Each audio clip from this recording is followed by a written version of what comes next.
Okay, so this is my complete guide for repairing a metal fuel tank. Now, please note in this guide I will not be touching on welding a fuel tank. So that's probably the first thing to say. What I'm talking about here is kind of reconditioning an older metal fuel tank. As you can see, this one is rusty, but it's not, structurally rusty, if you see what I'm saying. It's very solid. So that's the first thing to say. But on the inside, I don't know if you can see that there. There is rust on the inside.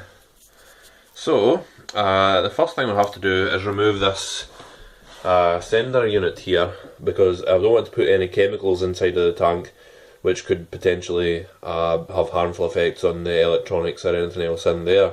So that's the first thing to remove.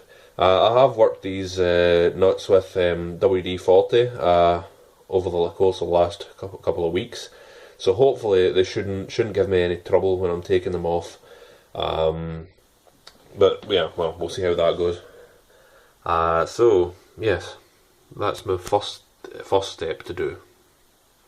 Okay, so with your sender unit removed, hopefully that should have been relatively easy for you.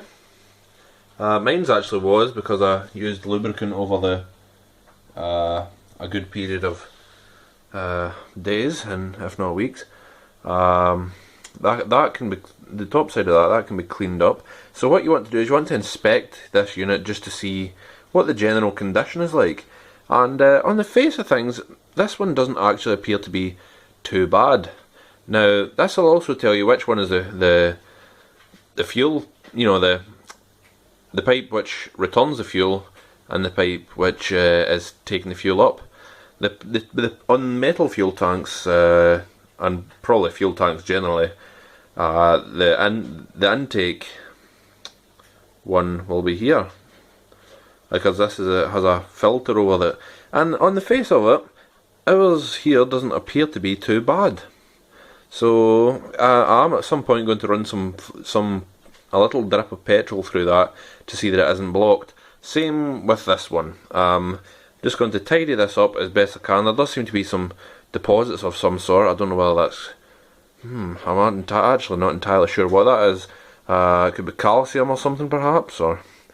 and then you want to perhaps lubricate this mechanism here, which is telling that electronic part how much fuel is being left in there, because this part here will float on the level of the fuel, thereby telling the little computer there exactly how much fuel is left in the tank, thus displaying it on your dash.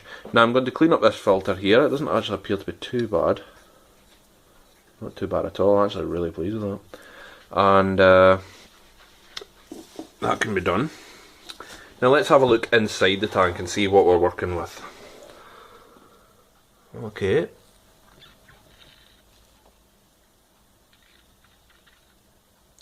Right.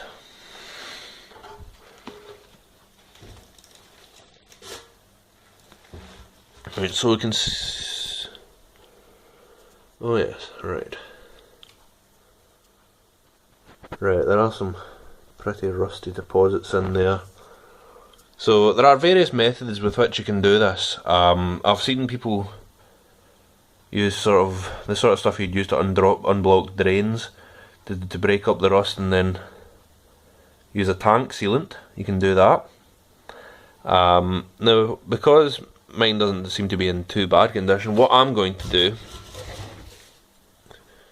is use this rust remover dip, and basically I'm just going to fill the tank with it.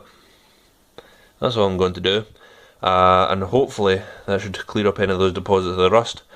Now I'll decide, once I've done that, I will decide whether I'm going to use tank sealant, which I suspect I will. I suspect I'll use tank sealant to protect the parts, those rusty parts, because they'll probably be back to bare metal at that. I'm going to do that. I wonder if I could... No, I can't get my camera in there, unfortunately, to see even better. That would have been good. But it doesn't actually look too bad to me, to be honest. I've seen tanks. This is from a Fiat Panda Sizzler that happens. I've seen tanks that look as if they've been shot through with shrapnel. So on the face of it, it's not actually too bad. I'm just going to that appears to be loose to me. That looks loose to me. Might just be, there might be an element of just, some of it might be just be gunge from, but anyway, I'm just thinking aloud on the tape here. I really shouldn't do that, but anyway, yes, I'm going to fill it up with this rust removal dip. Now obviously you want to seal up any openings so that the fluid can do its work. Yeah, I'm going to leave it overnight, perhaps even over a couple of nights, just to make sure I've got everything. But yeah, then after we've done that, right, after we've done that, I'm going to wire brush the rest of the tank, and certainly paint the top part of it with Underseal. And I suspect I'll probably paint, well, rather, let me get that right. What I do normally is paint things with Hammerite, and then go over them with Underseal. A lot of people don't like that because with Underseal you can't see what's going on underneath. However, I would suggest that during an MOT test, you know, if a tester sees Underseal, then he's probably, if he's worth his salt, he's going to be jabbing it with his inspection tool to see if there is any rust under that Underseal, and it'll very quickly become apparent whether there is or not. And really, Underseal it has rust preventatives in it, so really, Undersealing it should be the best of work. But you know, everybody has their own opinion on that. And this video is merely my opinion, and I'm just saying what I'm going to do. And I hope this is useful to somebody. I hope this can be useful to somebody. Thanks very much, YouTube. Just a quick side note, but I wanted to talk about these white deposits on this sender unit. And I've been doing a bit of research, and it turns out it seems to be that it's ethanol that has caused this. Because for those that don't know, this car sat for 5 years without being moved, so as a consequence had stale fuel in it, and the ethanol in it appears to have caused this. So yes, I'm going to be looking into how to clean this off, because yeah, I can't leave it like that. But yeah, just in case anybody was curious about as to why that was being caused. Cheers.